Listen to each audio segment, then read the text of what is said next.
अभी अपन ने देखा था ट्रांसफार्मर के बारे में कि ट्रांसफार्मर में कितनी वाइंडिंग होती है और उसकी वर्किंग हमने देखा। आज हम देखते हैं classification of transformer, classification of transformer, यानी ट्रांसफार्मर का वर्गीकरण। कितने प्रकार की ट्रांसफार्मर होते हैं वो हमको देखना है। तो उसके लिए हम अलग अलग तरीके का वर्गीकरण पढ़ेंगे। तो सबसे पहले होगा आपका वोल्टेज के आधार पर, वोल्टेज के आधार पर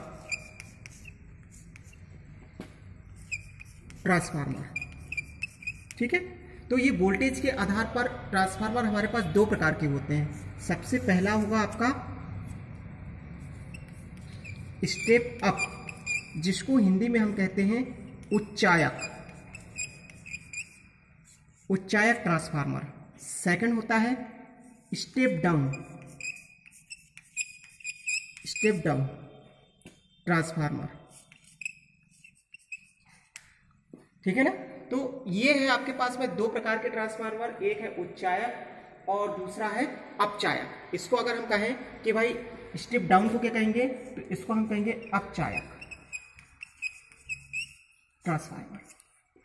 तो ये हम पहला वर्गीकरण पढ़ रहे हैं। तो हम सबसे पहले देखेंगे स्टेप अप ट्रांसफार्मर क्या होता है। स्टेप अप के बारे में हम पढ़ेंगे कि स्टेप अप ट्रांसफार्मर का काम क्या है। ये सबसे पहले आपका पहला है, ये ट्रांसफार्मर की कोर, ये आपकी ट्रांसफार्मर की कोर है। इस प्रकार से हमने कोर का निर्माण किया। इसके बाद हमने क्या किया, यहाँ पर प्राइमरी वाइंडिंग स्थापित किया। एक सिरे पे ये आपके दो पॉइंट निकल गए, एक आपका फेस के लिए निकल गया या न्यूट्रल के लिए, है ना। दूसरा आपका इसके आउटपुट में, अगर हम आउटपुट की बात करें तो इस प्रकार से आउटपुट के लिए सेकेंडरी वाइंडिंग का प्रयोग करेंगे और ये है आपकी सेकेंडरी वाइंडिंग, इसको हम कहेंगे सेकेंडरी वाइंडिंग। ये हो गई आपकी प्राइमरी वाइंडिंग। तो स्टेप अप ट्रांसफार्मर वह ट्रांसफार्मर होता है जो कि आउटपुट में जो वोल्टेज देता है वो इनपुट से ज्यादा होता है। कहने का मतलब क्या हुआ कि जितना आप इनपुट में वोल्टेज दोगे उससे ज्यादा आपका आउटपुट में वोल्टेज मिलेगा।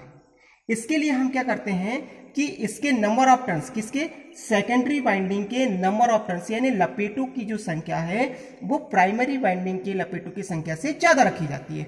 उदाहरण के तौर पर अगर मान लीजिए प्राइमरी वाइंडिंग में 100 टर्न्स हैं, ठीक है, तो हम यहां पर स्टेप अप कर रहे हैं तो 150 रख सकते हो, 200 रख सकते हो, 500 रख सकते हो। मतलब जितने टर्न्स आपको रखना है, ज्यादा आपको वोल्टेज ज्यादा चाहिए इसलिए इसकी अपेक्षा ज्यादा आपको वोल्टेज रखना है, तो नंबर ऑफ टर्न्स इसकी अपेक्षा आपको ज्यादा रखना पड़ेगा। तो ये जो ट्रांसफार्मर है, हम जब इसको यहां पर इनपुट कराएंगे, मान लीजिए आपने यहां पर आप 230 वोल्ट दिया, तो ये आउटपुट में टर्नों के अनुसार 280 या 300 या 500 जितने टर्न्स होंगे उसके अनुसार आपको आउटपुट वोल्टेज देगा। यह है आपका step up transformer. Step up transformer का यूज, अब अगर आगे देखें हम कि भाई स्टेप अप ट्रांसफार्मर का यूज कहाँ होता है, तो हमें पता है कि जो बिजली है उसका प्रोडक्शन कहाँ होता है, प्लांट में। प्लांट में या जहां भी इसका प्रोडक्शन होता है, उस प्रोडक्शन में मान लीजिए आपके पास में 11 kV का आपने प्रोडक्शन किया, तो हमको क्या करना है, इसको ट्रांसमिट करना है। ट्रांसमिट करना है